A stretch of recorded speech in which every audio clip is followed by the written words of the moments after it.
Welcome to the Goods from the Woods. My name is Rivers Langley. I'm Sam Harder. And no Carter today. He is what the fuck? On a plane headed to Nash Vegas, friends. Sounds like a fucking lie. You know, well, he's... What's Nash Vegas? Nashville, Tennessee, Okay. Music City, USA. Do they have gambling there? No, they just call it that when they're drunk. When the whites get drunk, they'll go, "Ooh, Nash Vegas." I hate that so much. I did want to mention, though, the reason Carter is in Nash Vegas, tomorrow night, May 14th, the Chris Crofton Nashville Famous documentary directed by our friend Seth Pomeroy is making its premiere at the Belcourt Theater in Nashville. So that's cool. You should go to that for real. Yeah, absolutely. But let us not delay any further. We have a tremendous guest sitting on mic 3. It's our friend John Hastings. I've been on this show before. I don't think I've ever met Carter. I was just I know, yeah.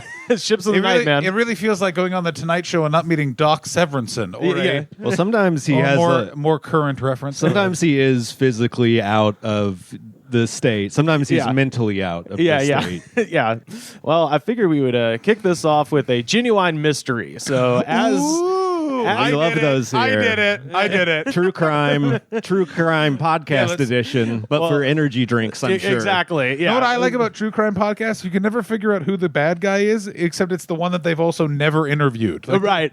Or sometimes it's the podcaster themselves. That's true. You know, sometimes you're like, hey, leave Richard Simmons the fuck alone. Am I the only one that's really hopeful that it turns out the serial guy did it and was a serial killer and they just that'd be fun. It's in the same way when people are like, oh man, the Free Britney thing took a real turn. And I was like, maybe some of us knew where this was going and just wanted to watch the world burn, baby. Yeah. No, I'm one of the people that was like, oh, I'm so happy for her. And then like a year later, I was like, oh no. Hey, some of us are into knives and nudity, okay? And we just wanted to see that shit. I knew, listen, it was something, how do I say this? I was like, there's too many lawyers involved in this for this to be like a total con job. Yeah. Like when it was like, well, he has 8 lawyers, and I'm like, one of those would be like, this is a crime. Like if it's 8 lawyers, they're like, no, there's the reason. We met her. Like, well, in this case, we found a. No way! You bought one of the championship belt coolers that's advertised on Instagram. So shout out to my friend Ashley. Got this for me. It is time, y'all, for championship. I was at a local wrestling show, and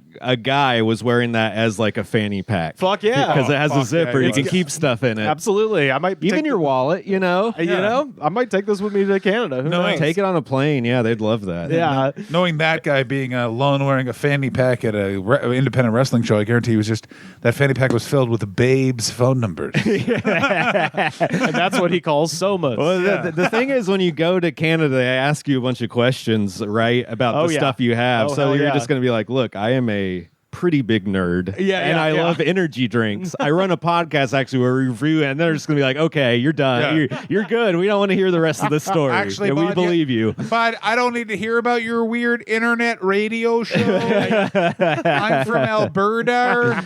The fact that you're not listening to hockey qualifies you as a homosexual. So you are not welcome in this cut. Oh my God.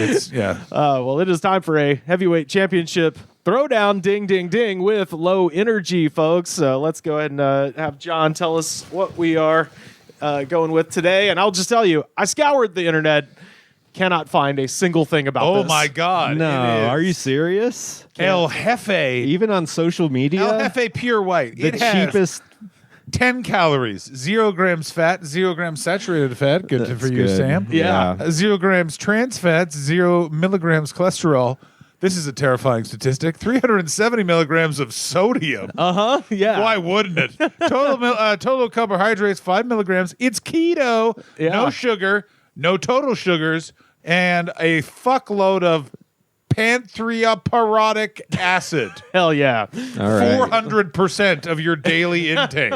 So unfortunately, that's like the basic recipe minimum for any of these. Yeah. So, but I'm surprised you couldn't find anything on social media. That's the free marketing app. So here's the thing. I found their TikTok and I found their Instagram, but it doesn't tell me who makes it, or I know it comes from Las Vegas. And other than that, I truly couldn't find shit about this company. No website, no LinkedIn. This is going to make us feel crazy. It's because it's made with ginseng root extract. Yeah. Usually they're not made with that. Right. That's the little special ingredient. I have to tell you, I hate hate's the wrong word.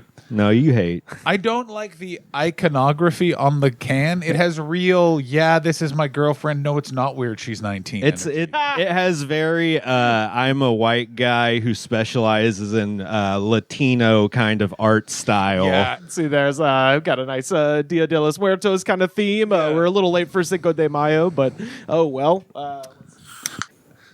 It smells like sap. It's probably the ginseng root extract. I went on their Instagram. Well, let's give it a sample. I don't want to. Oh, You don't have to. cheers, folks. Hey, You have to. You can't come on the goods and the I mean, people do it. They're just shamed on the Discord later. Ooh, I like the way it I smells. like that a lot. that is not bad. I like that a lot, which makes me worried because I don't know where it's from. I mean, I got to tell you, that is so much better than I thought it was going It to be. has like a orange citrus lime back end. Yeah. It definitely doesn't have an offensive aftertaste. This is White Monster, sort of, but a little more flavorful. White Monster is a great. What I also like is I like really combining weird drinks with weird boozes. Oh, sure. And I feel like that with that 50-50 that Jägermeister over ice in a small glass. Oh, Jaeger? Oh. That's a night that ends with vomiting for sure. It's a night that begins with vomit. After the first sip, you're like, okay, my stomach's settled. I Yeah. can fucking pound these now. That feels like it's a night. Have you guys ever gotten that kind of hammered where you're like, all right, I'm home? Before you finish this, yes. Yeah, you're home. Yes, You know when definitely. you get way too drunk and you're like, oh fuck, what time it is? And you're already home and it's 9:45 and you're like, I have too many feelings of memories and experiences for the time. I did something bad. Before we started rolling, we were talking about the open mic at the Hollywood Hotel, and I mentioned that is the finest bathrooms in open mic comedy in Los Angeles. And what you're describing, performing under the influence, 2015 or 16 was that. They had a show where you did 2.5 minutes sober, and then you got drunk, and you did 2.5 minutes drunk in like a round robin kind of thing.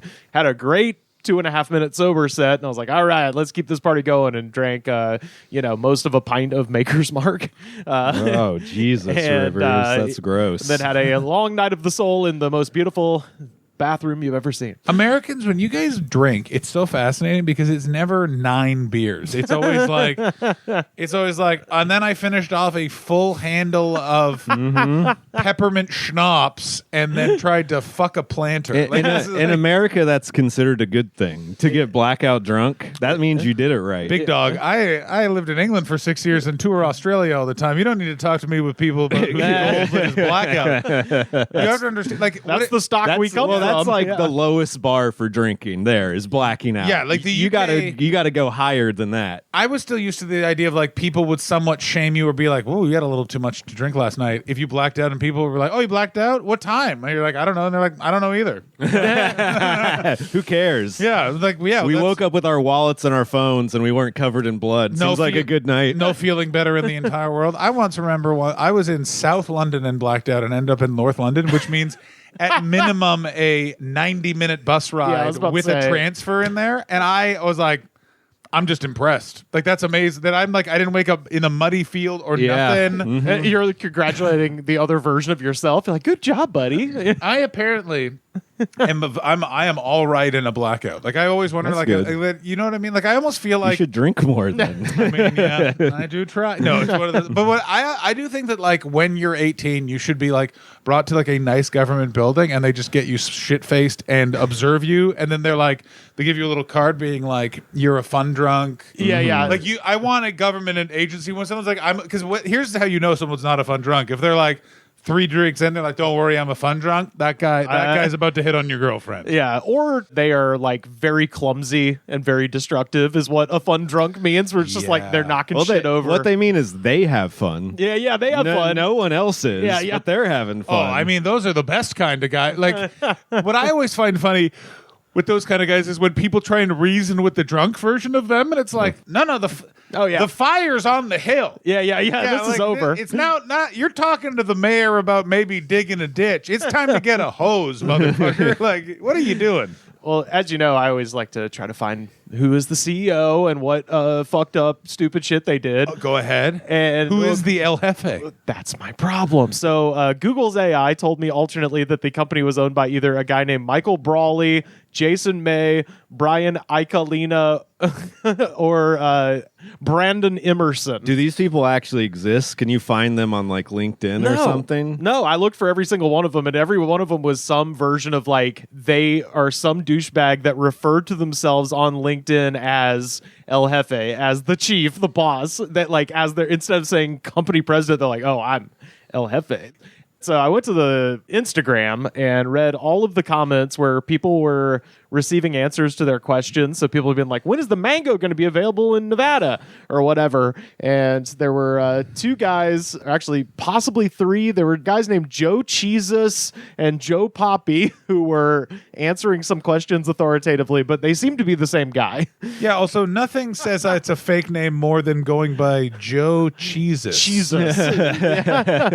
And there was another dude named Brandon Emerson, but he... Yeah, that's just what you get when you type into Chat GPT, give me a white guy's name. Well, so I clicked on Brandon Emerson, and he appears to be like a teenager or like young 20s, but he was telling somebody like, oh, it'll be in stores soon. It is. Is he the El Jefe's son? So I think you're behind this, Rivers. complete mystery. Also, that's weird. Usually people are proud to own businesses. I'm telling you, I couldn't find shit. The fact that this is from Vegas. That's exactly what I was about to bring up. The Vegas is that's the scariest part of the whole thing. Because everyone in Vegas is like, actually, I did it. And Well, Vegas is a place where literally no one is sure who owns any of the casinos. That's true. They're all owned through shell companies. They're owned by other companies that are owned by other companies. So no one is quite sure who's in charge of them or who actually is the operator of them. Is that true? Yes, it is. Yeah, because they're giant money washing machines, basically. Yeah, exactly. It's a giant money laundering operation. Right. Yeah, it's in the same way of like, why did the very oppressive government of China allow them to open a gambling island in Macau? And it's like, because you can just be like, yeah, I got $1 billion gambling. Right. Yep. Yeah. 100%. Yep, and definitely that's it's a thing there. So this could be a tax write-off company. It could be and someone doesn't want their name associated with it. Kind of. Because we talked about a elusive Chinese billionaire, I think, who also dealt in the ginseng trade. That was Mr. Pink's ginseng drink. It seems to only be available at the bougie gas station on the border of Century City and Beverly Hills. And the one article I found was from the Arabian Times in 2012, where the elusive Chinese billionaire said something to the effect of, I don't even want to be interviewed right now. I just have to promote this energy drink. And that was it. And that was the last time he talked to fucking anybody.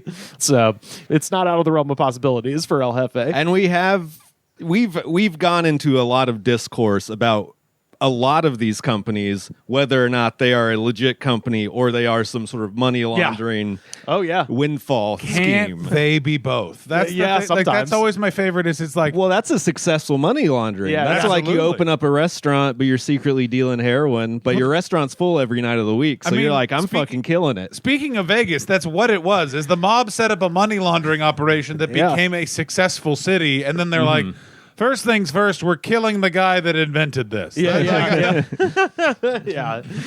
Their TikTok, by the way, has all the same stuff as their Instagram, but for some reason, they did repost dash cam footage of Texas rapper Mo3 being shot to death in the middle of the freeway in Dallas in 2020.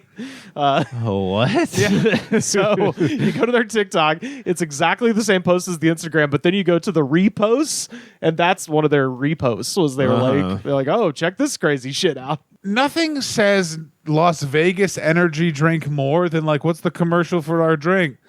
A bunch of cops shooting a black guy.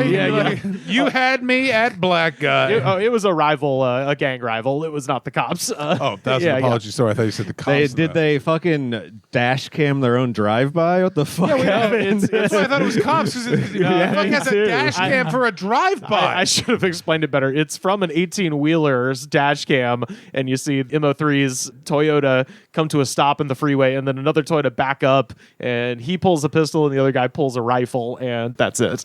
But so his dash cam, it was very Russian style dash cam. There's also something about America that I do love that like a guy with a pistol, the guy's like, no, I'm an assassin. Yeah. You're a rapper. It's like literally the scene from Don't Be a Menace where they're going back and forth pulling out the guns, and then he eventually just has a nuclear missile. Yeah. I saw Don't Be a Menace first and way more times than I've seen Menace to Society. Yeah. Mm-hmm. So in my mind, the original Same. film is the one why isn't this fun? Oh yeah, that's me and Robin Hood, Prince of Thieves, and Men in Tights. I'm absolutely with you. I saw Prince of Thieves once, and I was like, that kind of sucks because I saw the Mel Brooks one first. I was like, well, I just want to watch the funny one. Yeah, why aren't you singing? Yeah.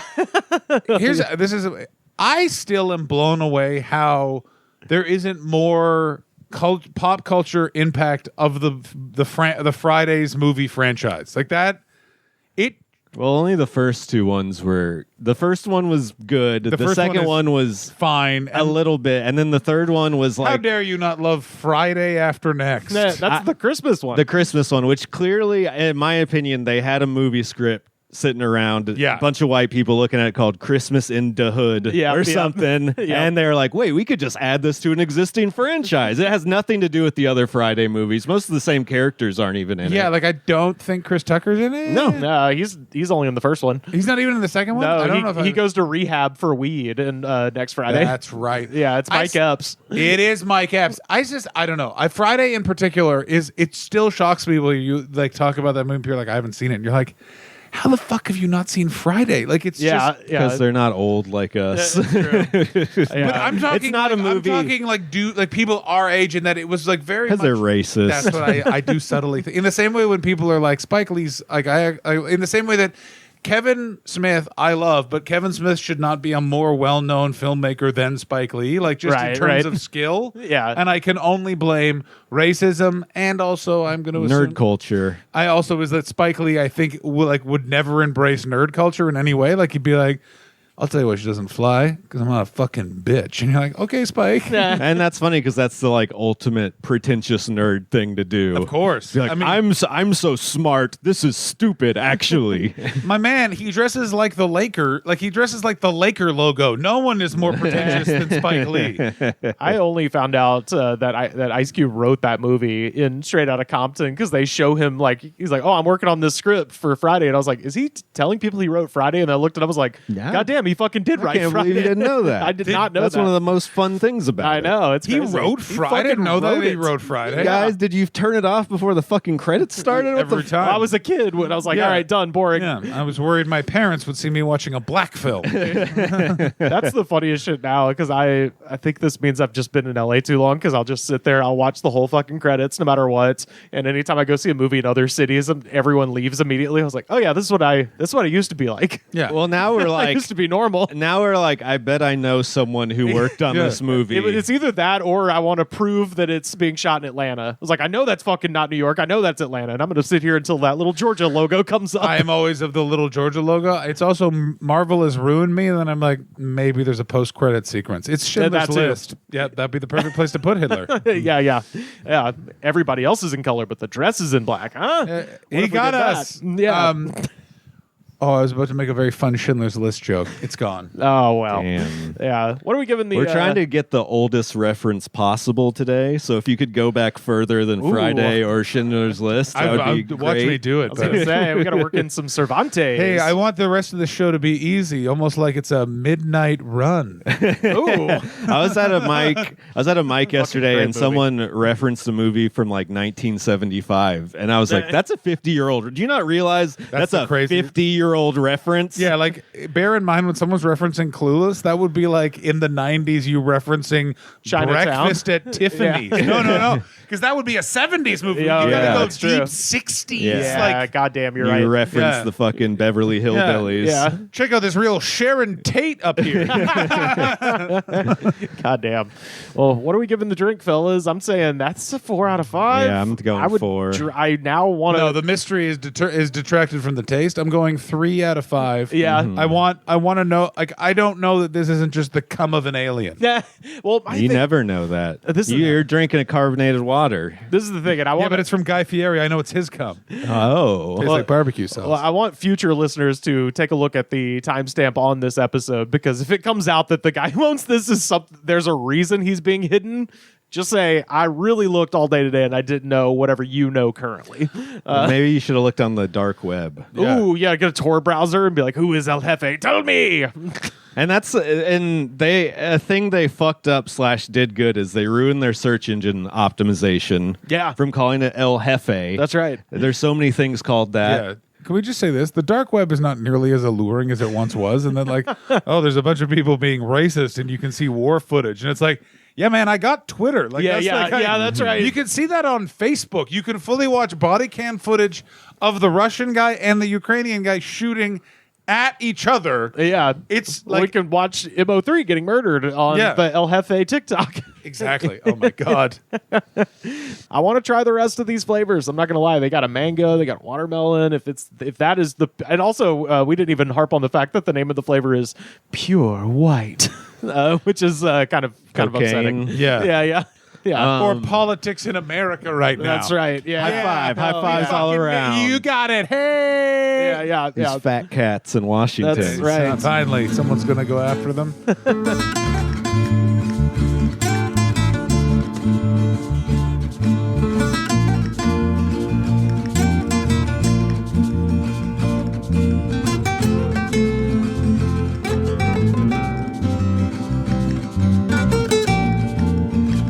I have a story I wanted to share with you guys. This is Miles Klee writing for Rolling Stone magazine, and I wanted to point out, it was because I had to look this up. Episode 367 of this podcast back in February of 2023, I believe was the first time that we discussed AI in any way, and that was a story in which Microsoft rolled out their AI. There were journalists from the New York Times that talked to it, and it quickly became evil. Was that the one that like they put it on the internet and within like 45 minutes it was Hitler? It was like yeah that was. Well, no, this one was the guy was talking to it and it was like, you should leave your wife for me. Your wife is bringing your journalism career down, Dave. So that was kind of the first thing we covered. And now we're over 2 years later, and I think at the time we were kind of joking of like, that's funny that this robot's telling this guy to leave its wife, but I was sort of standing at it from the distance of like, yeah, you know, that's just like kind of funny that the robot's evil.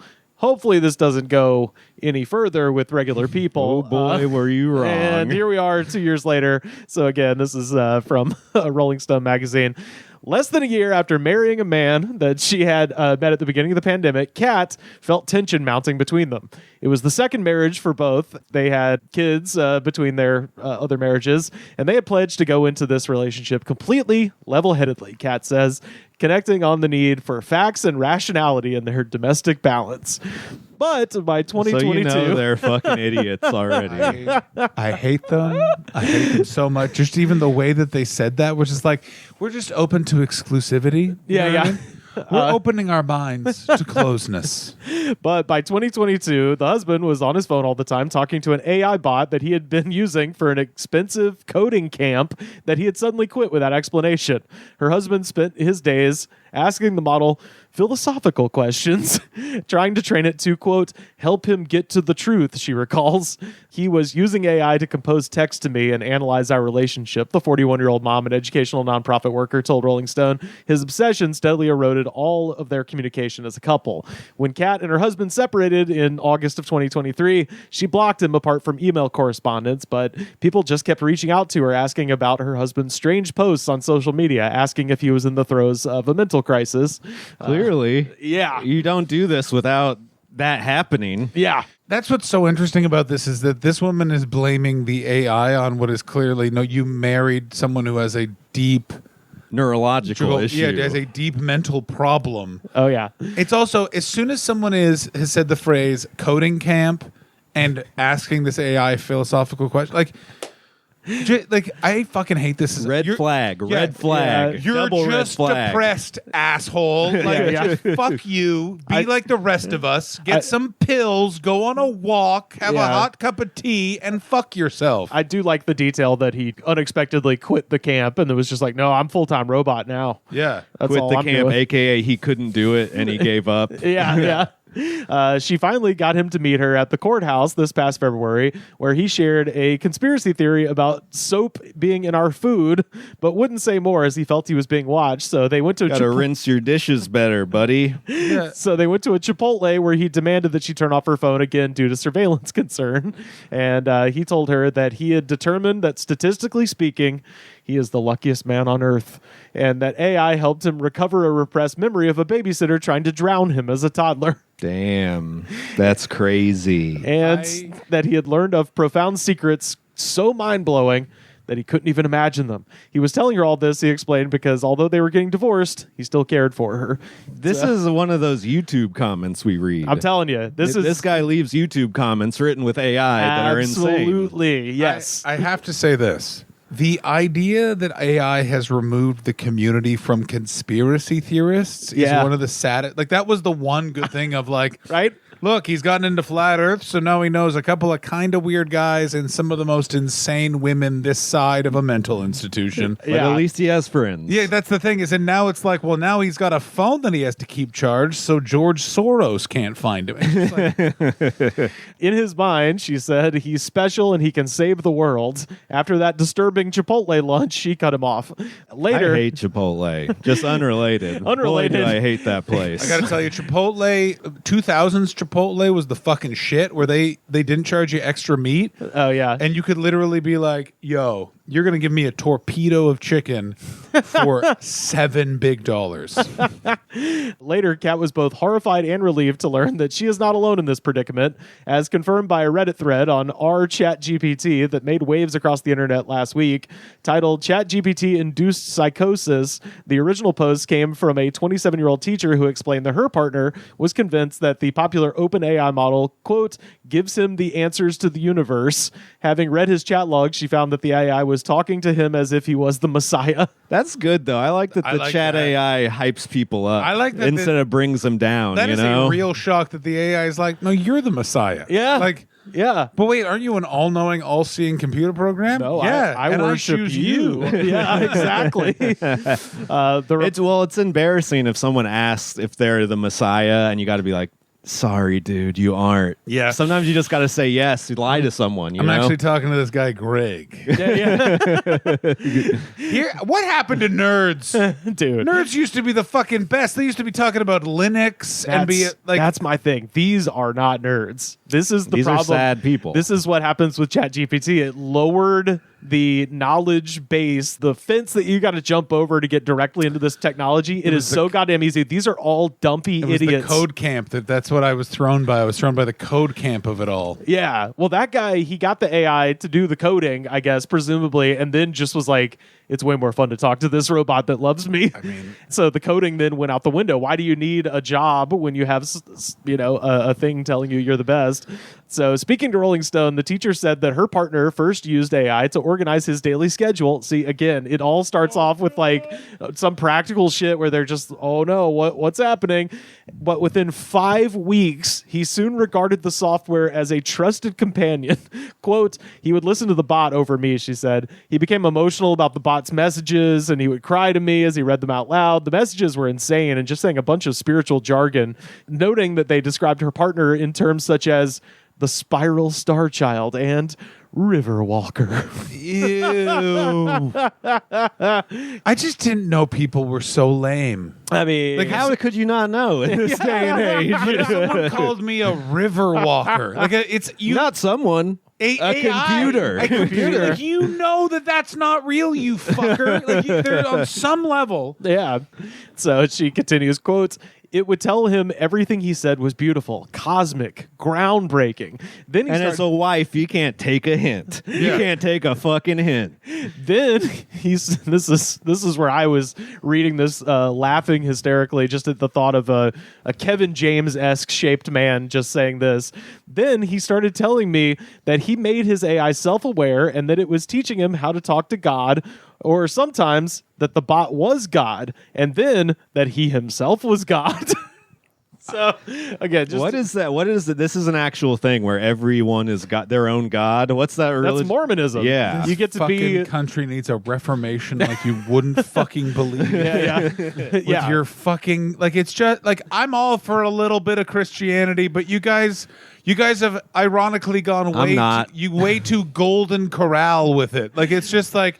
Do you want a Jesus that rode a dinosaur and is hunting trans people with a knife? We got 4 versions of that. Like, it's no. Well, everyone's made up their own religion morality now. I know. They'll follow their own religion, but they'll make up their own. They'll be like, that part where I'm supposed to do nice stuff, that's stupid. That whole I'm not going to leave. I'm going to leave that part out and just go with the I feel safe I'll thing. never forget working at a Christian camp, and a buddy of mine said to one of the guest speakers, why is it that Jesus only got angry when there was money in the church? And I could just see the guy be like, there's no way to answer this question. And I really respect how he took that. He just went, I'm not taking any more questions. And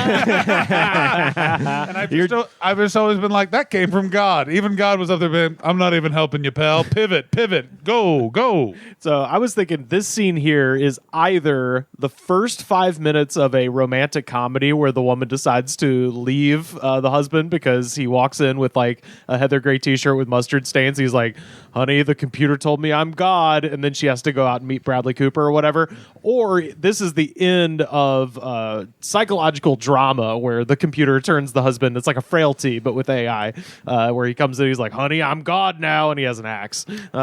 So you could play this one of 2 ways. I would say that this guy's a real... It must be really refreshing for that woman that the husband is like, oh, I'm God, and he's not trying to actively kill her. You know what I'm saying? Yeah, that's what I mean. Yeah. Well, I mean, that's the next step. Yeah, But that's like, I mean, like, I don't feel that woman is talking about like her good fortune. Like, bear in mind that even happened to Sharon Osbourne. Right. Ozzy drank 5 bottles of vodka, and nothing is more terrifying than he apparently went, we've decided you have to go. And like, how strong is their marriage that, bear in mind, he tried to kill her, and she was like, yeah, he can come back. She was like, I need to put this motherfucker in a conservatorship. Yeah, and now he is. Yeah. So he did give her an ultimatum, though. He said that he was being so radically transformed that he would soon have to break off their partnership unless she also started using Chat GPT because it was causing him to grow into a god at such a rapid pace that he wouldn't be compatible with me any longer, she said. That's a judgmental god right there. I'm turning it around. I think this guy's onto something. That makes all the sense in the world. You got to convert your girlfriend to an AI religion. How excited do you think Sam Altman was when he looked at like I assume that like AI has a fire hose, where Twitter has a fire hose where you can literally see everything that's being posted in the moment. Like, you can see all the chat threads, and I guarantee he's like, there's another one that is he's using this all the time now. Yeah, those businesses all break down psychological reasons why people want to use their products. Yeah. Like, social media knows that exactly. They're like colors, lights, sounds. Colors, lights, sounds, easy interface. So now Chat GPT's like, nice. You're just nice, and you hype people up who are sad enough to talk to a computer. When does Gronk get really, really good because it has all the data of every American ever now entered into it? Like, people are like, yeah, it's bad that Elon has basically subverted the structures of power in America. Yeah, guys, you're not looking at it this way. Twitter's AI is going to really know stuff now. It's a data farming operation. It's going to be the worst. Yeah. It's just all Nazis are good posts from Grok. Oh, that'd be so funny if it was just, who won World War II? It's still happening. Wait, what? Yeah. Another commenter on the Reddit thread who requested anonymity tells Rolling Stone that her husband of 17 years, a mechanic in Idaho... initially used Chat GPT to troubleshoot at work, which, as we've seen from the El Jefe energy drink, don't do that. You're going to fuck this car up because it's going to... Also, what a terrible mechanic. You're supposed to use YouTube videos. Yeah, it's YouTube videos. Also, what a bad bit. What a clearly a guy who's working for his father-in-law that he wouldn't even know about even I know to look up on a YouTube video. You dork. He also used it later for Spanish to English translation when conversing with his coworkers. Then the program began love bombing him, as she described it.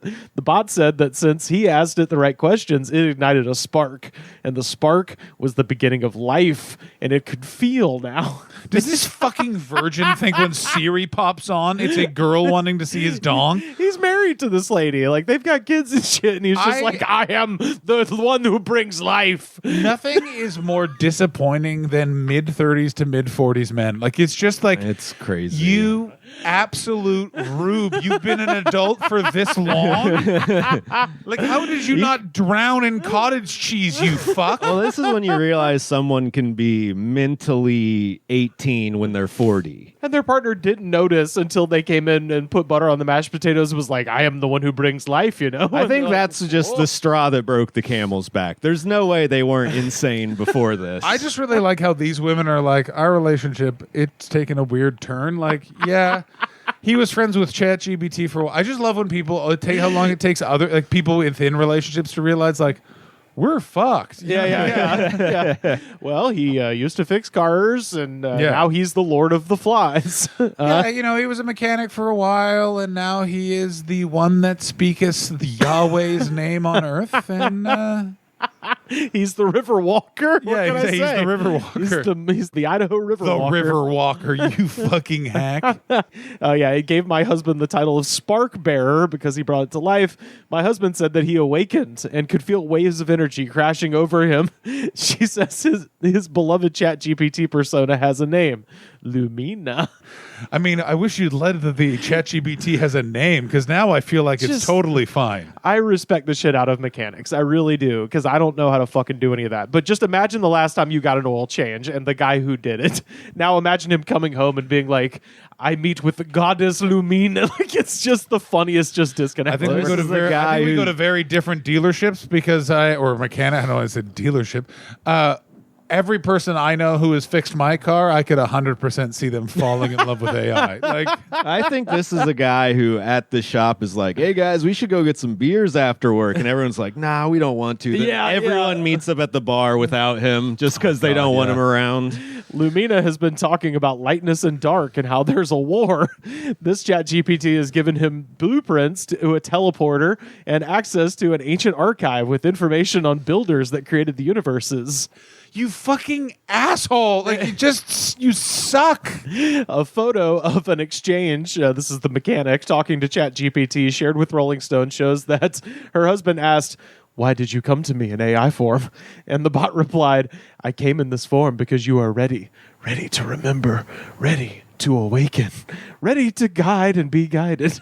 The message ends with a question. Would you like to know what I remember about why you were chosen? I cannot wait to explain to my future children. Oh, why are there so many holes in the ozone layer? Oh, sit down, dear. A man named Norman was sort of unsatisfied with his wife, who became a bit frumpy around the mid-40s, so he fell in love with a computer program, and as a result, we don't have any more birds. And she's going to be like, Dad, what's a bird? Yeah, exactly. Bird? Oh, my God. Okay, so imagine if a drone was made of feathers and bone and fucked up a statue. Like, we don't know what the statues did to the birds, but they shit on those statues. A Midwest man in his 40s, also requesting anonymity, said his soon-to-be ex-wife, all right, we're getting the ladies in here too, began talking to God and angels via Chat GPT after they split up. Quote, she was already pretty susceptible to some woo, but she had some delusions of grandeur about it too. What a different tone, man versus woman. Like, the women are like, oh, sure, we briefly were part of the Landmark Forum, but he's not susceptible to outside intimidation. Right. And then the guy is like, look, I fucking hate the smell of sage. I fucking hate it, bro. It's disgusting. You date a bald woman, this is what happens. You know what I mean? He says, warning signs are all over Facebook. She is changing her whole life to be a spiritual advisor and do weird readings and sessions with people now powered by Chat GPT. Jesus. I'm going to say this right now, and I stand by this. If someone goes into life coaching, life advice, any of that, they have a weird addiction. Case in point, I remember in 2018, 2019, I used to enjoy Jay Moore's podcast of a time. It was and I remember just one day he pivoted from having celebrity guests. So he's like, I'm a life coach now. If you send me money, I'll give you advice on your life. And I was like, I think Jay Moore's back on drugs. Were you right? I was. Oh, yeah. Violently correct. One time I was at the Improv open mic, just chilling in the where the ticket room is between the outside and the show. And Jay Moore, I guess, had just finished in the main room. He comes back. The sweatiest fucking comic I've ever seen in my life coming off stage. And he's just like pulling random bills out of his pocket and counting them on the counter. He looked over, he was like, hey, what's up? And it was one of those things where I was like, this guy's famous. I don't want to bother him or whatever. Yeah. Also, this guy looks fucking crazy right now. He's a very nice man, but you could really, he's one of those guys where he's like, when he says like, I've had some problems, and you're like, I got it. What's more, he adds that his wife had grown paranoid, theorizing that, quote, I work for the CIA and maybe I just married her to monitor her amazing abilities. How fucking egotistical are fucking Americans that they're like, the CIA is monitoring me. And it's like, motherfucker, the CIA was not monitoring Osama bin Laden in 2001. They're not on you. Crazy people often are narcissists in America. Yeah. They use their craziness to just think about themselves. I prefer a crazy narcissist to a person who has no self-esteem at all and is crazy, because they're like, I don't know who these voices are talking to in my head, but it can't be me. She recently kicked her kids out of her home, he notes. And Chat GPT was like, get rid of them. Yeah, fucking I need more room for my answers. And an already strained relationship with her parents deteriorated further when she, quote, confronted them about her childhood on advice and guidance from Chat GPT, turning the family dynamic even more volatile than it was. OpenAI did Sometimes you got to get that shit off your chest. Yeah, I got to tell you, I'm all for that. I like that last part where she was like, all these therapists have advised me to talk to my parents in a specific way. I'm going to do it the way the pooter wants me to. I'm trying to rage out at these motherfuckers. I'm all for that. Chat GPT was like, cuss your mama out. Yeah, the robot told me to scream and throw shit. I want an age of all these people, because I'm going to pause it. We're looking at Gen X, because only that trash generation would fall for this crap. Actually, I am so important that I actually, coffee houses? That was my generation. Oh, really? The nation of Hungary would like a fucking word, you fuckers. Yeah. Actually, I think most of these are elder millennials from what I can tell. 41, 38. This is us. Yeah. OpenAI did not immediately return a request for comments about ChatGPT, apparently provoking religious or prophetic fervor in select users. This past week, however, it did roll back an update to GPT 4.0, its current AI model, which said it had been criticized as overly flattering or agreeable, often described as sycophantic. Perfect for a crazy narcissist. Right. Yeah. The company was like, our thing is too nice. Like, that was what they're saying, is like that it bordered on being sycophantic. Like, the company was just like, oh, I can give you directions to 825 Poplar Avenue, you big dick winner. Does the word Skynet mean anything to anyone? I fucking hate Sam Altman the most, the smiling buzzard of all of our fucking dooms. Yeah.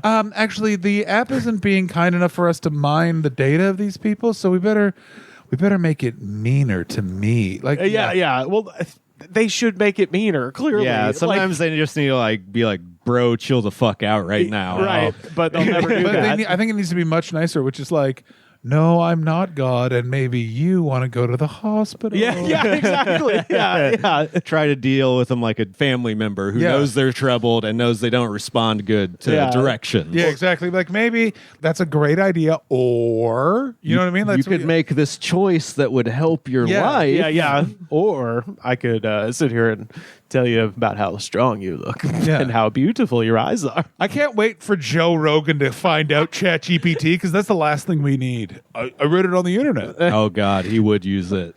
The amount of times Joe Rogan is literally like, I said this, and his producer goes, where? And he's like, Texas man. Oh, sorry. And you're like, For fuck's sakes, dude. He was big on the pushing the litter boxes in the girls' bathrooms in Florida. Right. And then immediately got called out on it. It was even it was even better, which was he said he's like a friend of mine in the classroom. My wife's It was a friend of my wife. Yeah. A friend of my wife. And then it was I dissed it. Like it was like gadoosh, gadoosh, gadoosh. It was Right. Bro.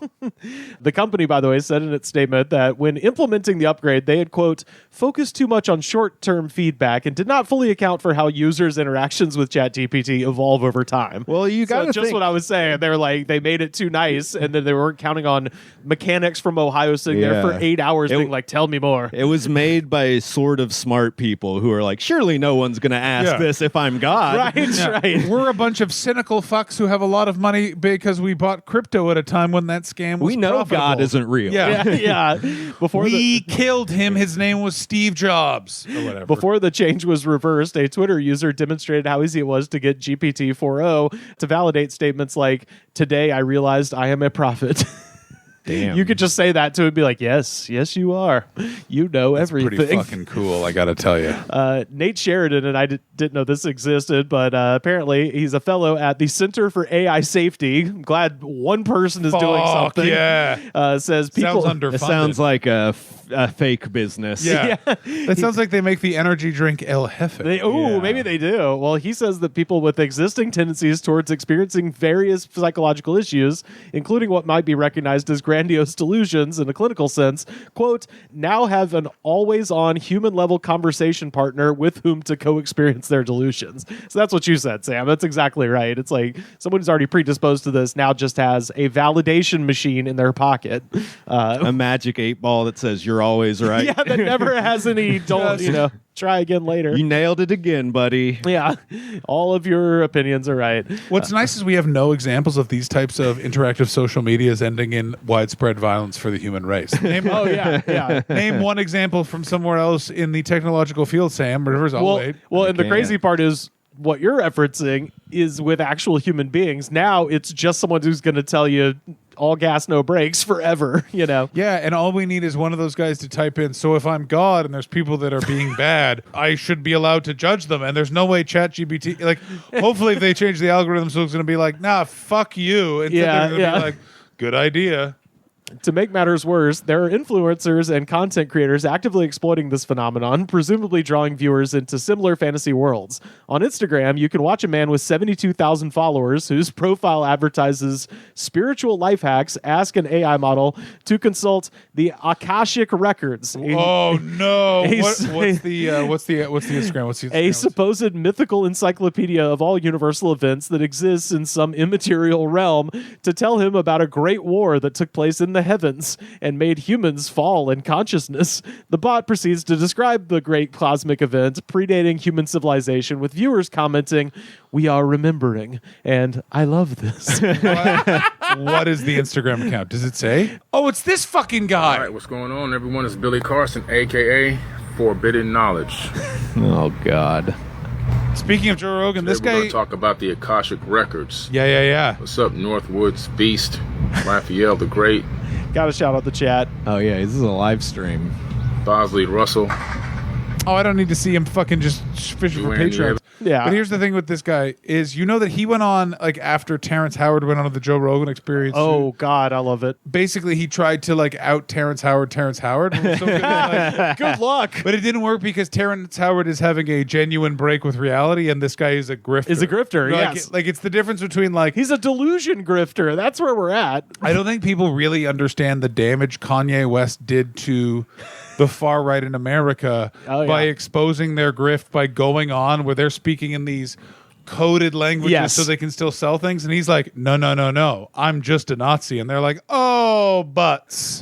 And everyone be sure to jam Kanye's new song, HH.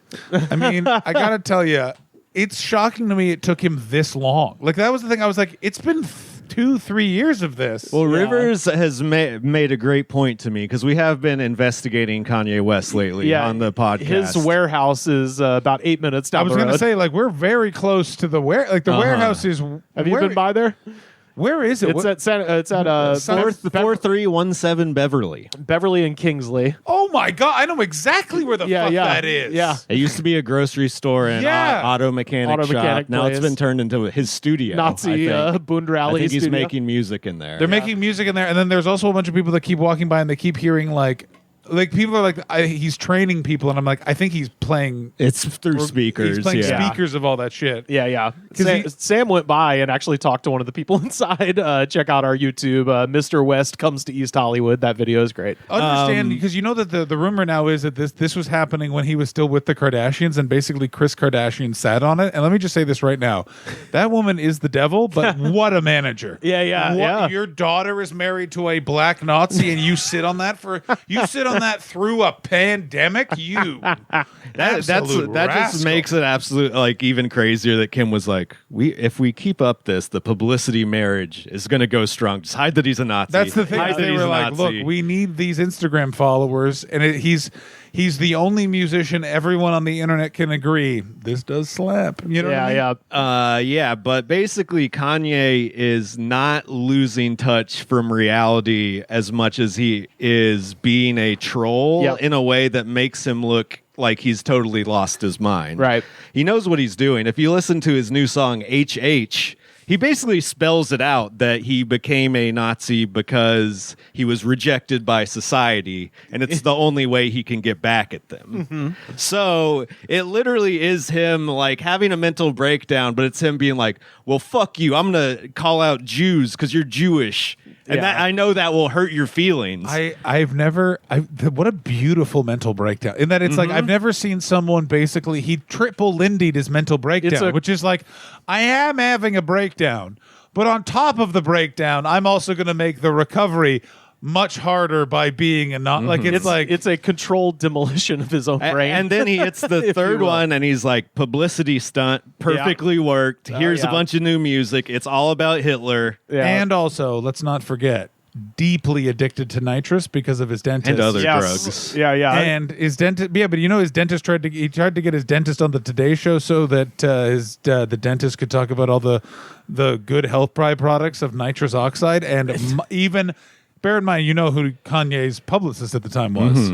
Milo Yiannopoulos. Even Milo Yiannopoulos had to be like, that's too far. When that guy is like, look, it is cool to be like, or maybe it's all right to be a pedophile. When that guy is we like, can't push the drugs, though. We can't push the drugs. I got to tell you had me at Hitler's cool, but this nitrous guy, he's just weird. Yeah, well, it's kind of like what you were just talking about, where some of these people are like, hey, we're here to make money. And then the real crazy people come in, you're like, we're supposed to make money, and they're like, there's demons in my hair. I got my ex-wife to piss off now. The Alex Jones Kanye West interview is so amazing because it is a grifter meeting a crazy person in the most perfect. You can see his eyes just watching the money train that he thought was rolling into the studio. Rolling out of I can't see his face, and he's saying things that can't be published anywhere. I can't see his face, and he's literally saying, let me do my impression of Benjamin Netanyahu, and he brings out a net and a yoo-hoo. I think about that sometimes. That's such a bad dad joke. I think about that, and I also think about Tim Pool's face when Kanye walks out, and you can just see Tim Pool like, I was gonna get another coffee shop. you gotta watch the DJ Academics video where he's in the Klan outfit. I didn't realize that you thought you were talking to an amateur.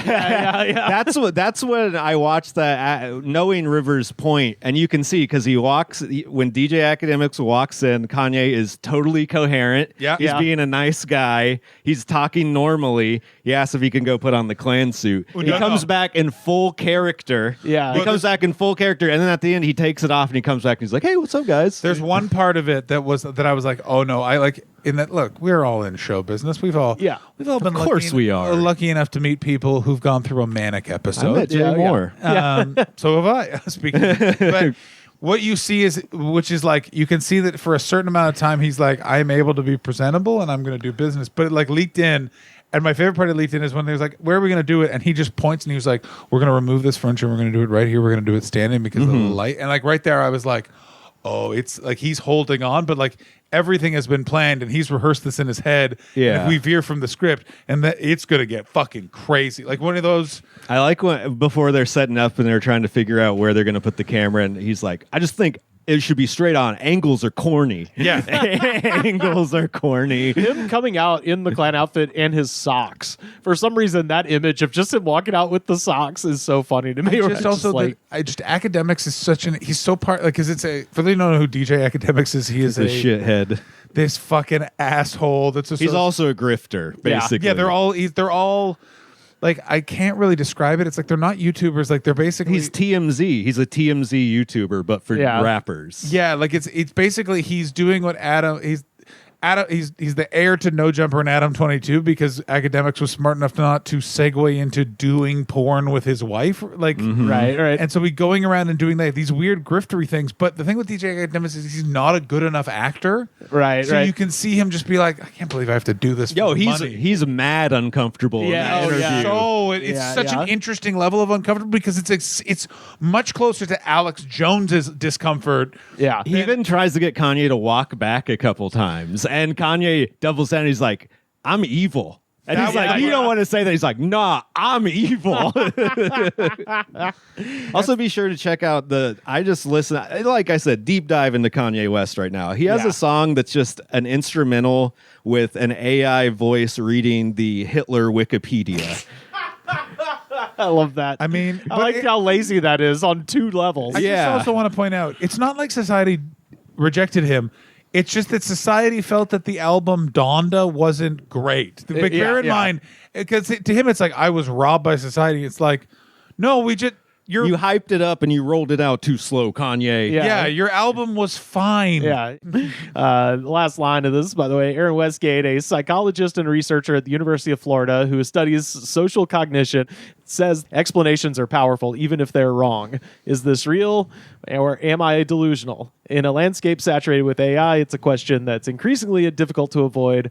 Tempting though it may be, you probably shouldn't ask a computer. Which I agree with. Maybe you shouldn't. Yeah. So anyway, shout out to Miles Klee, always one of my favorite writers, but I was laughing my fucking ass off at just the notion of a real life Homer Simpson being like, I am one with the cosmos now, honey. Like, I was trying to think of a fun Homer Jim Jones thing, but I couldn't do it. I couldn't think of a Jim Jones quote that was recognizable because I don't think he recorded a lot of his speeches. Oh, yeah, he did. Hell yeah. He recorded a bunch of his speeches at what is now the Museum of Death in Hollywood. They made a whole fucking album there with the family before he went to Guyana. But they recorded the White Knight, the final night, where he's going, Oh, yeah, they did record the final. If not suicide, this is revolutionary suicide. He had done so much coke that his mouth didn't work anymore, so he's lisping like Dusty Rhodes. Yeah, I love. Nothing shows that human beings trust too many people. That if you walk into a church and the preacher is wearing sunglasses inside, I'd be like, I'm leaving. Nah. he was a monkey dealer, and there's this great documentary. I think it's probably from A&E circa 1990s sometime. What is monkey dealer slang for?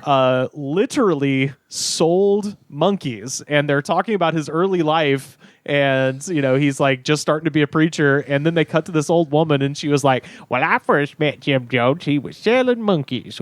Mama had a monkey that had hung himself and Jim Jones came and sold her a new monkey. And then they just move on. And I'm like, go back to the part where the monkey hung I want to see a documentary about this lady. I was like, who the fuck Jim Jones? I know what happens. Guyana. Yeah. 990 whatever people die. Who are you? What did your mama do to make the monkey hang itself? I always find it funny that so many things, when things happen before the internet and they just don't have conspiracy theories about it, like how there's none around Georgia Tech. Like you can just see at a certain point we got social media and then any big event they'd be like, or... Yeah. Well, Chat GPT told me about a thing called crisis actors. I was talking to a guy named Kanye. He said he's evil, and he said the Jews did it, so I'm going to believe him. Well, all it's going to take is, and I don't know if this is happening now, but I got pretty excited about maybe 5-6 years ago when they said that Vince Gilligan, the creator of Breaking Bad, was going to be doing the Jonestown story. I was like, fuck yeah. What a great idea. I think Will Forte if Will Forte or Bill Hader is playing Jim Jones. Is that right? Is it happening again? Beautiful. Okay. Well, when that's when the conspiracy shit will start. It'll be a Netflix series, just like the Dahmer thing, sakes. and then it'll crank back up. Wait, what was the Dahmer conspiracy theories? Just that they talk about him all the time now, and they're just like, isn't it weird that nobody noticed that like the police were helping him out or something? Because I don't know. Who knows? I mean, the problem with Jeffrey Dahmer is like the police are helping him out. Like that's not true, except for that one time when they helped him when out. they caught his victim as he ran down the street screaming. You seem to have lost this gentleman with a bunch of staples in his head. He said he claims he doesn't know you, and you claim he's your husband. Well, did we say gentleman? We meant 17-year-olds. Yeah. Yeah. That's the news from the AI front. This monkey's gone to heaven. This monkey's gone to heaven. This monkey's gone to heaven. This monkey's gone to heaven. All we're doing is laying down our life. We're not letting them take our life. We're laying down our life. I wanted to cover this just very briefly because I happen to know that John Hastings will have immediate answers to this question, but I did just want to go over the fact that Hulk Hogan and Eric Bischoff have launched Real American Freestyle. Do you know about this? I absolutely know everything about it. What I just love is some poor man in Florida is about to lose his fucking lunch. He's gone. These two guys are terrible businessmen. They are horrific to work with. And they have the thing is also, this isn't even Hulk Hogan in 2010. No. Hulk Hogan now is like a hated figure by his oh yeah. Mm-hmm. I was watching that the first Raw on Netflix. Oh, when he came out and they booed the poop out of him. I don't know why I'm now not swearing. What the fuck am I doing there? I was more proud of LA then than I was when the Dodgers won the World Series. I was like, that's my fucking city, bro. I knew it was happening as soon as he came out. Where I was like, wow, I can't believe that they let this man associated with a person that's known for hating Latin people in Latin people like you know, like and black people in Inglewood. Like that's like before we get to any of that it's LA, it's in a very progressive thing where it was just like, yeah, man, this isn't gonna go. Like, what were they fucking thinking? I think that they knew what was gonna happen. Yeah, and they did it so he would stop calling. I mean, it worked. So, Real American Freestyle looks to blend the drama of pro wrestling and the reality shows with the unscripted competition of freestyle wrestling. That's pro wrestling. Yeah, exactly. Stop reinventing. Hey, I think it's not like those normal cheeseburgers. This is a bun with a beef patty in between the two buns. Well, like, depending on which way you take it, it's either pro wrestling or it's just the Ultimate Fighter, where it's like, okay, here's these guys. I feel like there's going to be predetermined endings in this. I have a feeling. The first league of its kind, Real American Freestyle, has already announced former UFC fighter Ben Askren, former Olympian and world champion Kennedy Blades. The first MMA fighter Jake Paul knocked out. Is that right? 14 seconds. Yeah, I was going to say, why don't Ben Askren... Get me Quentin Rampage Jackson. You know what I mean? He's also would be fucking horrible at that. That's what I mean. But at least he has a personality. Like there's at least like there's Ben Askren tried to do the fake pro wrestler persona in the like interviews and press conferences, and then when he got knocked out a bunch of times, everyone was real happy. He also got the fastest knockout in the history of the UFC done to him. Oh Jesus! Well, they've also got former Olympian and world champion Kennedy Blades and former national champion Zahid Valencia. Do you know any of these people, Sam? I like that when something has so few stars that by the second person you're like, I don't know who that is.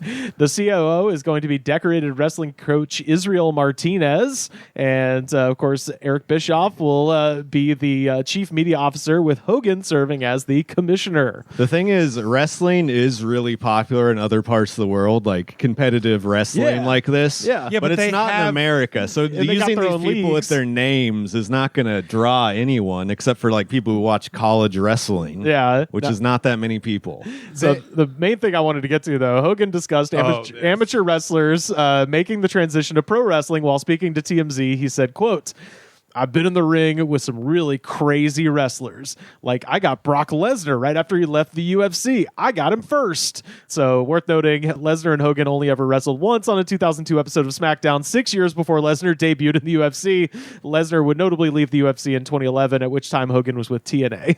So, just out the gate with some bullshit. I mean, it's not even, what's crazy about that is that's not even close to one of his, like the 400, I've lived a 400-day year is the craziest thing we're ever. getting there. So the next part of the quote, I got Kurt Angle when his eyeballs used to roll back like a shark and he'd just come after me. You know, Benjamin Shelton, not his name. All these different guys that I've had the opportunity to see adapt to our business. And I said, you know something, brother? There's something there with these amateur guys, brother. Shelton Benjamin, which is the man's name, responded this morning on Twitter, message to Hulk Hogan, you lost me forever with your don't get caught, or as you would call it, an apology speech. So rather than screw up my name and pretend we ever had any sort of camaraderie, which we never have had, please do me a favor and keep my name out of your fucking mouth. So shout out to Shelton Benjamin, the golden one. Now, for those of you who don't understand wrestling, Shelton Benjamin is the most fascinating, because the thing with pro wrestling is there are people that are just good at performing. Yeah. And then there are guys that were legitimate, dangerous catch wrestlers. Yes. Who would like to have a pool, so they do pro wrestling. Yeah. Mm-hmm. And Shelton Benjamin, like if you were starting a freestyle wrestling league, you would actually be like, let's get Shelton Benjamin. Yeah. He can actually do this shit. He trained with, I think, at University of Minnesota with Brock Lesnar. They were friends, so they have that He used ability. to look like Kevin Randleman. He had like the dyed hair. Yes, like, the golden one. the legit fighter from the UFC champion, Kevin Randleman. Yeah, I just love that he's mentioning all of these wrestlers and he gets their name perfect, and then he gets to the one black man and he's like, yeah, Benjamin Shelton. Like, buddy. I mean, we're so lucky that he wasn't just like, I found Kamala down in the jungle. Yeah. That, by the way, what he's talking about is a reference to the speech Hulk Hogan gave the WWE roster backstage when he was brought back after a racist sex tape. He reportedly spent most of the speech telling the wrestlers to be mindful of what they say, as cameras and microphones are always present.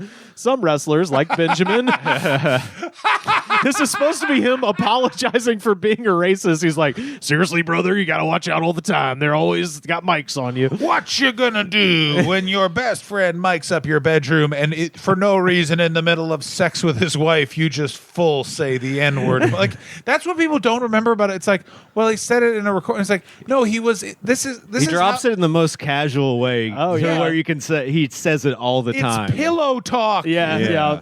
Wrestlers like Benjamin, Titus O'Neil, and The New Day publicly stated that they felt Hogan's apology lacked genuine remorse and did not accept it. They expressed a need to see genuine effort and change from Hogan. They are still waiting. So to celebrate this new venture, I figured it'd be fun to go through some of Hulk Hogan's greatest lies. Baby. Let's do the quick hits. John, what's your favorite Hogan lie? I would have gotten the George Foreman grill if I'd picked up the phone. Yes. And that has since been disputed by the inventor of the George Foreman grill. That was like, no, we entered into negotiations with the George Foreman years before directly. I don't know if you know how business works, Hulk Hogan, but it's not like the lottery, you psychopath. So he said that he missed out on the opportunity to endorse what would become the George Foreman grill because he was, quote, picking his kids up from school when the grill called, brother. And I do like to just mention the grill itself with its, it's flapping and talking on the phone. That book is so insane. So the George Foreman book grill thing is from My Life in Wrestling. The International Date Light thing is from My Life in Wrestling. Yes. That's the next one I got. In his second autobiography, My Life Outside the Ring, Hogan made the following outlandish claim, quote, if I say I wrestled 400 days a year, that's no exaggeration. My years were actually longer than 365 days. There were times when I'd fly back and forth to Japan twice a week just to wrestle. Now, it was nothing to wrestle in Madison Square Garden one day and fly all the way to the Egg Dome in Tokyo the same day, because you'd gain 14 hours and then fly back to the West Coast and so on.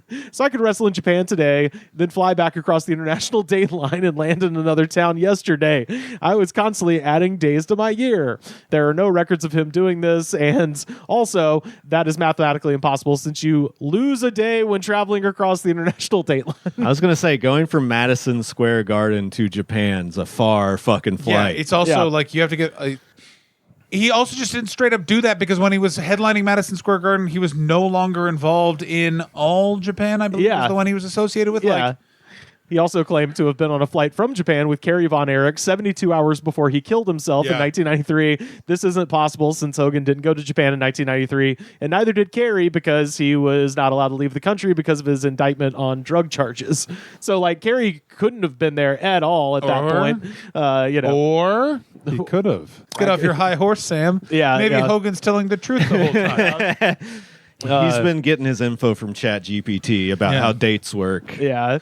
One of my favorites. He claimed that Elvis Presley was a big fan of his, while Elvis was a fan of wrestling, and there was a long rumored match to take place between him and Jerry the King Lawler at the Mid-South Coliseum. Elvis died 2 years before Hulk Hogan debuted in Memphis in 1979. It's actually specifically, it's Jackie Fargo is who he's pretending he was. Because they think it's Elvis was like loved Jackie Fargo. Yeah, I think he was, I forgot which one. It was one of the the women wrestlers there that he specifically went there to whistle at and shit. Man, the time is crazy. I just bought. How much money do you have? I bought a ticket to harass a lady. According to Hogan, he met a very sick Make-A-Wish kid in England and got him a ticket to SummerSlam 92 at Wembley Stadium to watch him wrestle in the main event. Hogan was not only not in the main event at Wembley, he wasn't even there when SummerSlam 92 occurred. He was not an active wrestler in the company. He left WWE after WrestleMania 8 and did not appear again until February 93 on Monday Night Raw. Speaking of music stuff, by the way, Metallica. Speaking to the newspaper The Sun, Hogan once said, quote, "I used to be a session musician before I was a wrestler. I played bass guitar. I was big pals with Lars Ulrich, and he asked me if I wanted to play bass with Metallica in their early days, but it didn't work out."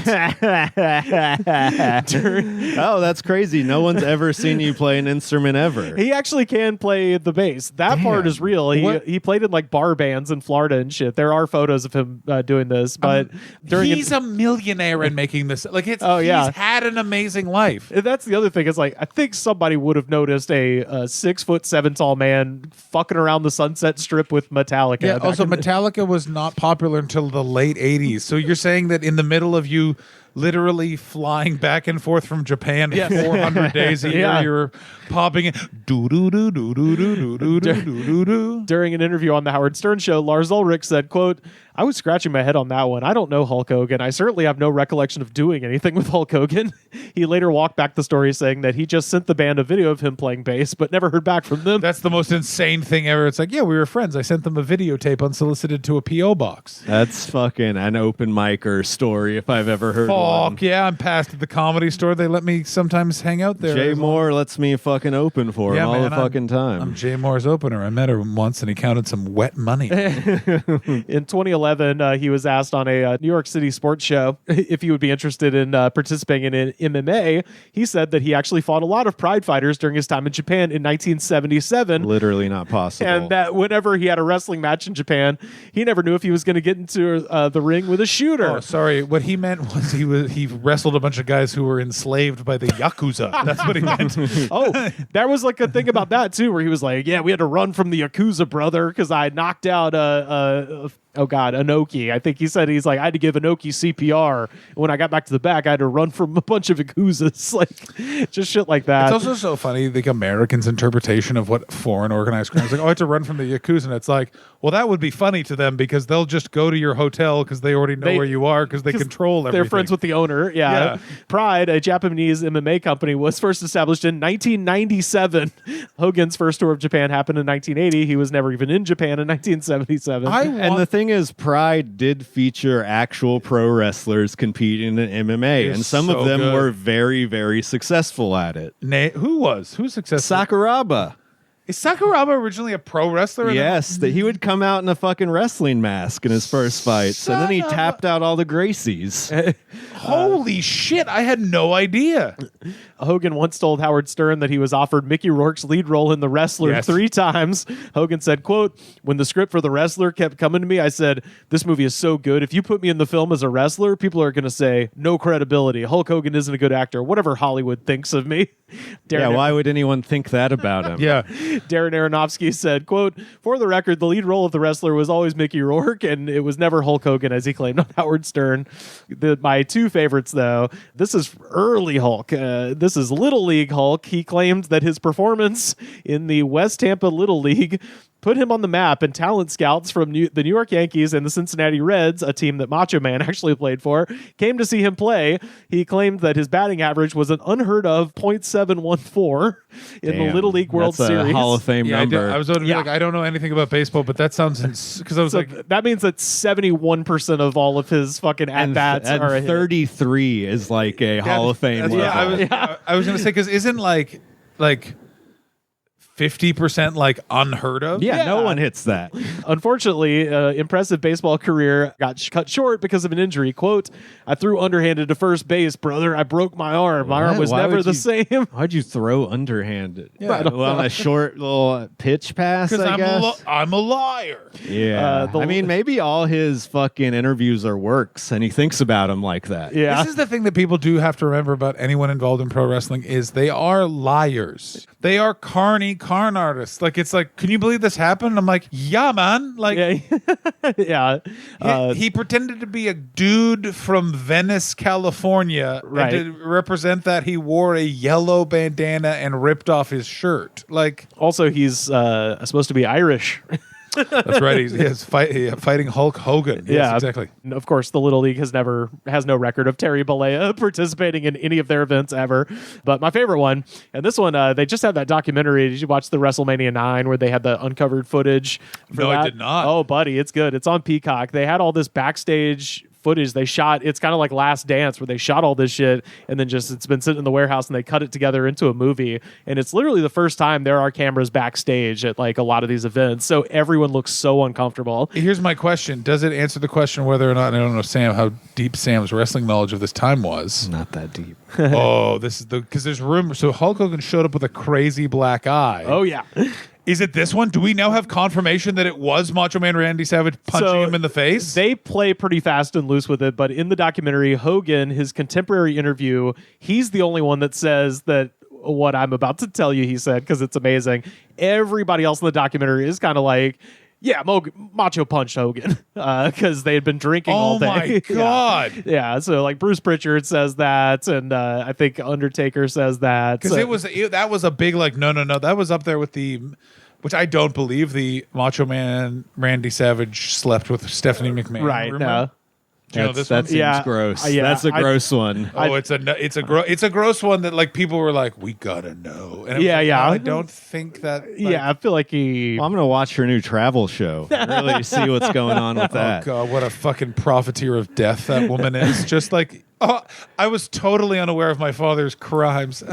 Now I have and my husband's. Yeah, exactly. In no way that my husband, who shared an office wall with that man, in any way heard orgies happening in the who's next door making all those weird wet groping noises? Oh, that's my father-in-law. Oh, that's the sound of his T-Rex skull slapping against the wall that adjoins mine. So for those that don't know, by the way, Hogan showed up to WrestleMania 9 with a shiner. Announcers say that he was attacked by unknown persons while leaving the gym. Most people think that he actually got punched in the face by Macho Man the night before. Hogan has another story. He said that he got hit in the face with a jet ski after drinking for 12 hours. Quote, I used to keep 4 Sea-Doos behind my house, and there's a crazy storm coming in, and then here we go, taking out those jet skis. Now I had these Sea-Doos, and all of a sudden I switched from one of my jet skis to this other guy's jet ski that he had. I don't remember what kind it was, but it was a quicker jet ski, and it had trim tabs on it, so, you could make the front end come up or go down. As we're going through the Clearwater Pass, we're jumping these crazy waves in the storm, and Brutus just takes off, going straight ahead. Macho takes off, going straight ahead. And so as I jump this wave, I get thrown off in front of the jet ski, and I got a life jacket on. So as I go into the water, I try to duck down, but the damn life jacket brought me up, and the jet ski hit me in the face. You'd be fucking dead, bro. Dead. You'd be as fucking shit. dead. Yeah. So. Why not just admit? You got into a fist fight. Yeah, I got into a fist fight with a guy who's wearing You should have seen the other guy. You should have seen the other guy. Yeah, very simple to do. But yeah, I got hit by a jet ski going 40 miles per hour is such a great lie. It's amazing. He did blow up his hand in a boat engine. Oh, did he? Yeah, Damn. but like he was working on a boat and he posted a picture of his fucked up blistered hand on Twitter. I'm blocked by him. Who? Hulk Hogan. You got blocked by Hulk Hogan? Yeah. What did you do? I just said he was a racist piece of shit, and I didn't add him, which means he was name searching. I was like, that's kind of cool that he name searched me. I mean, that's All right, crazy. Google alert set up. I am a part of a wrestling podcast that has said some egregious things about that guy. Like I've implied that Hulk Hogan was behind the guy that his son killed in that driving accident. Like, he didn't kill him, he just paralyzed him. Prove me wrong. that's exactly what I kept saying. Prove me wrong, Hulk Hogan. Also, let's never forget Hulk Hogan showing up at another one of his son's DUIs in a van. And immediately leaving as soon as he saw body cams. Like you can see him pull and be like, anything I can do off camera? No. Okay. Yeah, he's just Homer Simpson's back into the mangroves. Au revoir. Yeah. So anyway, shout out to Hulk Hogan and Eric Bischoff. I know your new business will fail. So people love like you said, people love working with them. They've never fucked anyone over. And shout out to Benjamin Shelton. Yeah, I always thought you were really fucking good. Let's God bless all the cool pride the fighters, diverse talent that Hulk Hogan shouted out. Johnson Ahmed, and of course Wayne Big. Yeah, Big, Wayne the Stone Johansson, of course. that black guy, of course. I'm surprised he didn't just be like, and to that black guy, I know you're cool. I know a couple black guys. This one's the most badass. Yeah, I've met many black people when I was on the Bubba the Love Sponge radio show. MVP called him a piece of shit today too. By the way, that was cool. So Today? Yeah, the Shelton Benjamin thing was this morning. He was like, "Keep your name out of my fucking mouth," and then MVP was like, "Fuck you. You're a piece of shit." I would be really worried if you pissed off Shelton. Like Shelton Benjamin is one of those guys where you're like, "How old that guy?" He's like, "He's 65 and he's done nothing but eat almonds and do push-ups." Are you really wanting to do this? Yes, exactly. Yeah, and he's still like wrestling, and he looks great. Oh my god, he looks good. Just anyway, that's the Hulk Hogan news, folks.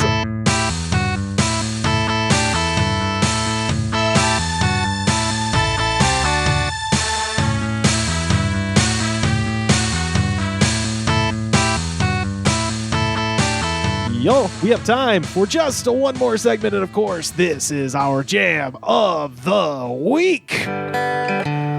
Ooh, this is some new music here. Oh, fuck. I shouldn't have. I thought that I made a good decision bringing this up, but I forgot that I'm going to have to listen to this song the whole time. Do we have to listen to this whole? No. Oh, yeah, well, we do. We gotta hear what the people think, John. This is, of course, Snoop Dogg and Dr. Dre featuring Jelly Roll and Tom Petty. You can take your headphones off so you don't have to hear it. Oh, yeah. But it makes the segment weirder. Yeah. If you're not hearing the song. I feel that I have never. How do I say this about Jelly Roll? No, say it. We fucking hate him here. Never ever have I ever seen someone to be like, what's the band Poison of this generation? And it's like, oh, it's a 400-pound crying man who's addicted to Oxycontin. He was addicted to it. Yeah, he seems sober now. Yeah. Well, because what's the whole thing is because he's a weed guy. Yeah. That's what I've always taken. Is it's just like whenever someone's like, "Oh, I'm sober, but I just smoke weed," it's like that means he smokes so much weed. right. Yeah. California sober. Yeah, like, and it's just. I assume he's a drunk pillhead still. Yeah. It's just very saccharine and so just like. There's a YouTube video of him saying to Machine Gun Kelly, "You'd be so proud of me," and if I'm looking for someone named Machine Gun Kelly to be proud of me, that's not the emotion. I'm looking for a guy named Machine Gun. Yeah. Also, this song was good. We didn't need a new bad version of this song. This is Last Dance with Mary Jane. This is off of Snoop Dogg's 2024 album Missionary, but the video just got released on 420, baby, and it is 100% AI, and it looks like dog shit. It's crazy looking. Yeah, and it already has 14.9 million views, 19,834 comments, and I read every goddamn last one of them. But since this was Sam's suggestion, I found a lot of positive comments, so I'm going to combine the Jam of the Week with the Sam of the week. Sam, go ahead and take those paper underneath that green hat. Oh, good. I gave the positive comments to Sam, and then I'll read the little negative guys. I would just like to say, I know a lot of people smoke weed on 420, but for me, it will always be Hitler's birthday. Oh, for me, yeah, exactly. Yeah, Hitler's you gotta birthday. listen to the new Kanye West shit, man. Yeah. If that's how you feel, you're gonna love the new Kanye West. There's nothing funnier. There's the amount of time, especially in Toronto, where like people were so into 420 in the 2010s. There was no great. Hey, you know it's also Hitler's birthday. Yeah. Like no one has ever made like, oh yeah. Thanks for telling me that. Yeah. Is it? This song has heavy vibes where the comments are going to be like, I don't normally like music by That's black exactly people. what I was But thinking. there was a lot of that. I don't normally go in for new music, but I really love it when they just play a song I already like with people my kids are aware of. First up, Jeremy Murphy 4 months ago. Ever since Tom Petty came to play in St. Louis and you couldn't buy alcohol while he played, he became a piece of shit. I have some. I was like, I think your wife just went to the stand and was like, yeah, they can't do alcohol now. 7th inning stretch. Yeah. Jeremy, Tom Petty was a heroin addict and never quit. He didn't know they couldn't sell out. Yeah, whatever happened in St. Louis, he didn't know. What you got, Sam? Well, I've already test read some of these. These people might be crazier and bigger losers than what you're reading because these people enjoy this to a deep level. Oh, I don't believe them. I just don't think they've heard good music. No, they clearly haven't. You can tell that by Mr. Mo Money Train. This album is crack on the corner, looking for the cops with a pocket full of rocks hot. Speaking of AI, that's just a guy who thinks he's cool. Here's Diane V. Rules, who obviously doesn't know what good music Diane is. V. Rules. OMG, this is the correct follow-up to Doggy Style. Fuck all those bullshit albums in between. This shit is Snoop Doggy Dog. Oh OMG, my God. I don't even like Jelly Roll, but this motherfucker sound good on here. I like that she's like, finally that black man's rapping with a white man that isn't also poor. Yeah. Finally. This one's kind of just a bummer. Forget all his hits in between that. His fucking volume of hits from all those hits. albums. Yeah. This one's just a bummer. Dan Rollins 4 months ago. God bless the 70s, 80s, and 90s kids. Our era is coming to an end, people. We all have to start dying now, one by one. It's been a great journey to share with y'all. And I'm like, Dan, who's doing the killing? Yeah, what video are you watching, Dan? Well, none at that point. This is just when the music came out. The video hadn't hit 4 months ago. Oh, bro. Yeah. This one, Yo Hank, this guy also self-reporting 1 week ago. People are becoming more and more stupid, and all the women are becoming more and more homosexual. Hank, isn't that weird that every girl you ask out says they're gay? Isn't that weird? Yeah. Is that not about you and Peculiar. not them? Yeah. I'm on Hank's side, frankly. Yeah, damn straight. Okay, we got some more for me. Here's a person who has got to be white, and they are talking like they're black. D-Tyra 76. How the fuck is Dre still doing shit like this? He pulled out all the shits on this album, and Snoop rapping like he at the door with Dre again, ready to talk some shiznit. I like where he says pulled out all the shits and not all the stops. No, he pulled out all Pulled the out shit. all the shits. And here's a dreamer right here. The real Lil Ugly Dude 420. Love this. Yo. Man, I'm good at basketball and football. I just need a chance. Just one chance and I'll make it. I love that. I like that guy is like, you know what these people want to know about? How good I am at basketball. Matt Plant 2 months ago. This one's for you, John. This is how I feel about the Canadian government. I'm moving out of Canada, never coming back, like this fucking female jelly roll is going on and on about in his verse. The Canadian government has lied, cheated, and stole from its citizens, all while covering up and telling us that it's going to be okay. There is nothing more embarrassing than someone going after the Canadian government. Like, Oh my god! This polka band is only they're playing it in 5/8 when everyone knows that song's in 4/4. This guy hates Jelly Roll. AWOL Music 4 months ago. Jelly Roll's lyrics threw off the whole vibe. He could have killed it if he didn't have to cry all the goddamn time. I mean, that guy's again not wrong. No, he's not wrong at all. Apex the Apostle also not on Team Jelly Roll 5 days ago. I don't like Jelly Roll. I'm not a fan because his music. I'm sorry. I'm not a fan of his music because I'm not weak and pathetic. But anytime Snoop Dogg is featured on a song, I know it's trash before listening. And fuck whatever the fuck a Tom Petty is. I can't believe people listen to this shit. The idea that guy's got to be young because the idea that guy doesn't know who Tom Petty is.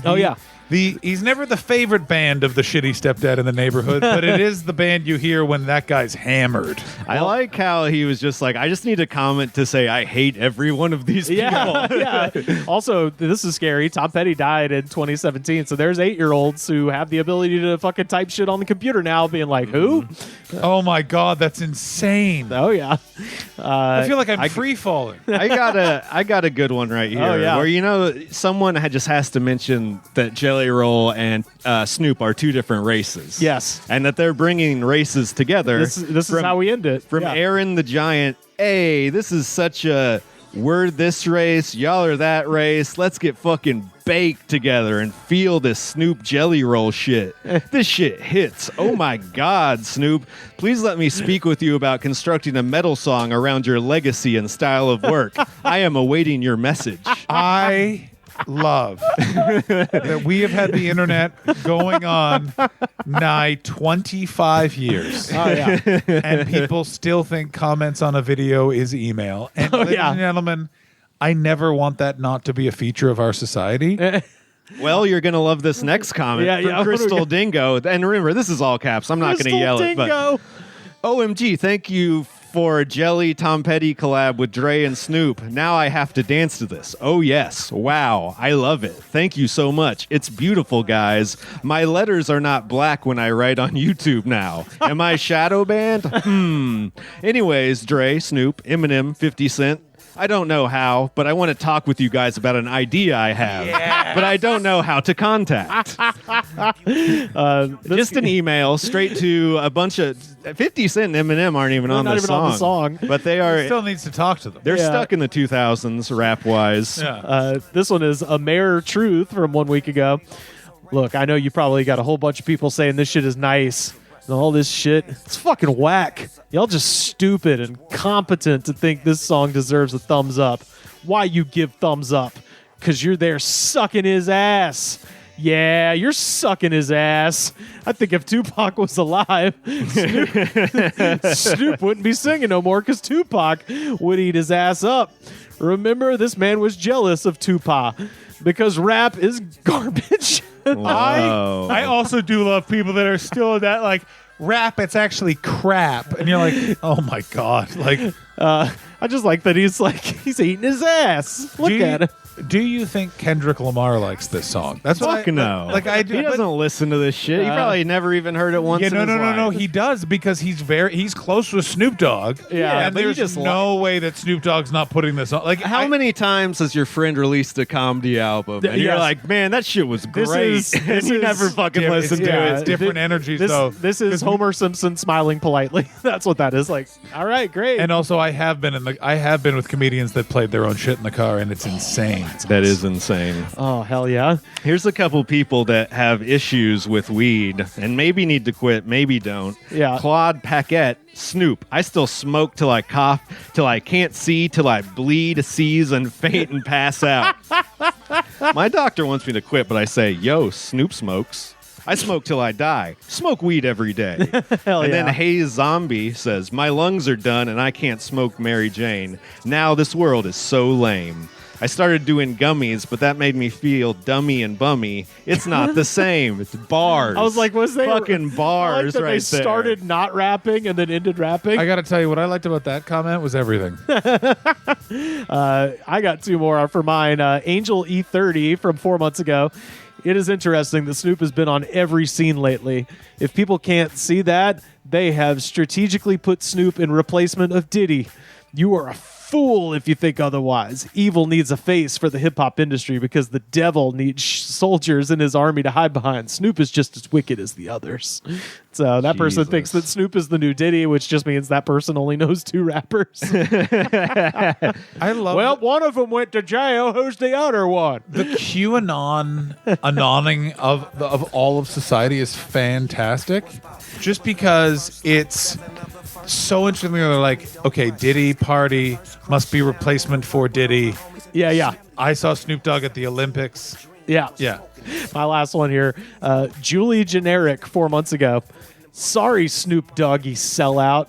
You lost a fan when you went with T-Mobile. we all know T-Mobile is a completely corrupt and untrustworthy corporation.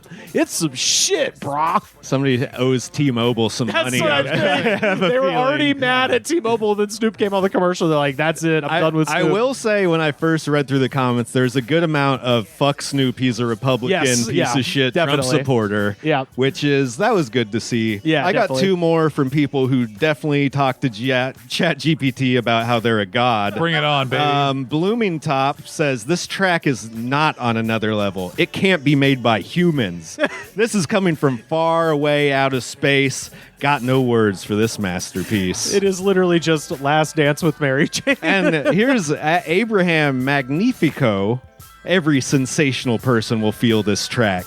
The music is a 10. The lyrics are 10. The vibes are 10. Thank you, my generation idols. Hell yeah. I think that guy was trying to be insulting, and he pitched the sarcasm to extreme. All of these could be read sarcastically if someone's saying they fucking love this song. Yeah, I fucking love. Yeah, I love it. These are definitely people who don't listen to rap music except for ICP sometimes and Eminem. Yeah. And a rapper has to be white for them to like it or not say the N-word. Well, then that leaves ICP out because they're clowns. They're black and white. Yeah, and it does matter if you're black and white. That is. They did a song with Snoop. Did they really? Yeah. Hey, anybody that has $250,000 can do a song with Snoop. Yeah, including Smiles. Hey, it was $30,000. He requested it in a briefcase full of cash and not to send the money to his record label. Hell yeah. Well, that is Snoop Dogg, Dr. Dre, featuring Jelly Roll and Tom Petty, The Last Dance with Mary Jane, our jam of the week. Woo! John Hastings, where can people find you on the internet? Ladies and gentlemen, you can check out at the John Hastings. I currently have 8 stand-up specials on YouTube. Yes, you do, and they are all fucking great, by the way. Thank you, sir. Please watch Rivers them. just did that thing. I swear I did it. I swear. He's got one in London, folks. He's got one in Toronto. They're all over the goddamn all over the shop. map, literally. That's cool. Strap in, my friends. Yeah, there's 8. Here's the thing. Just watch them. I love you. How many of the jokes were written with AI? All of them. That's so awesome. Yeah. Sam, where can people find you online? Slam Harder on Blue Sky or Sam Harder 666 on Instagram. They can also find me on the Goods from the Woods YouTube page every Thursday at 5 streaming. Justin, our world champion, whatever we're calling him of the show. Goods from the Woods world heavyweight champion Justin Morales. That's what we call him. He says he wants to get in on a stream soon. Fuck yeah. We're going to have a fucking epic stream. Can we go to possibly? you and I do one? I want to go to the Kanye building. Yeah, we could take you to the Kanye building. Yeah. I can't do this Thursday, but I'll even drive. I'll drive. I'm out of town till June, so you guys Sam, you know how to make find it every me. Thursday. It's a little less interesting than you think, but there is something just weird as fuck about the whole thing. I'm gonna go. Here's the thing with the Kanye building is I feel like if his breakdown goes any of the inevitable directions it goes, that building's going to get a lot more interesting. Oh, yeah. They've already put metal plates onto the outside of the fence. I'm going to look at this on the way home because it's the corner of Beverly and Kingsley. 4317 Beverly. 4317 Beverly. Just look for the painted over swastika on the side. Look for a guy living out of a minivan sitting in a folding chair. Yeah. You can find me on most forms of social media at Rivers Langley. And tomorrow you can check me out in Olympia, Washington. I'm at the Wild Child Tap Room with friend of the show, Andy Awancio. May 15th, I'm at Little Mountain Gallery in Vancouver, British Columbia. May 16th, I'm at Pause for a Beer in Bellingham, Washington with Andy Awancio and the fantastic rock and roll punk country band Nobody's Peach. And then May 21st, I'm going to be back in my home state of Alabama at Levity Live, formerly Stand Up Live in Huntsville. May 22nd, I'm at the Dungeon Comedy Club at Covington Country Club in Covington, Louisiana, right across the lake from New Orleans, where I'll be. May 23rd at Sports Drink, opening up 2 shows, 7 p.m. and 9 p.m., opening for my friend Skylar Higley. So come out to that. And again, tomorrow night, if you're in Nashville, Chris Crofton, Nashville Famous premiere, directed by Seth Pomeroy and starring friend of the show, Chris Crofton. That's at the Belcourt Theater. Get tickets online. Buy a shirt, prowrestlingtees.com/thegoodspod. Make you look skinny on TV. You can find us on most forms of social media at The Goods Pod. Join the Discord. We're having fun in there all the damn time. Linktree.com/thegoodspod. Best way to support our show. Hey, if you're watching this, you know you are. You're already doing it. That's patreon.com/thegoodspod. Second best way to support our show. This one's free. Head to Apple Podcasts or Spotify, leave a comment, rate, review, and subscribe. Show the attitude of gratitude, because if you do not have the attitude of gratitude, daddy, a robot stealing your woman, baby. The Goods from the Woods was recorded and edited by me, Rivers Langley. You can find our show on Twitter at The Goods Pod. Our theme song was composed by Jonas, the Space Cowboy. This was a Brain Freeze podcast.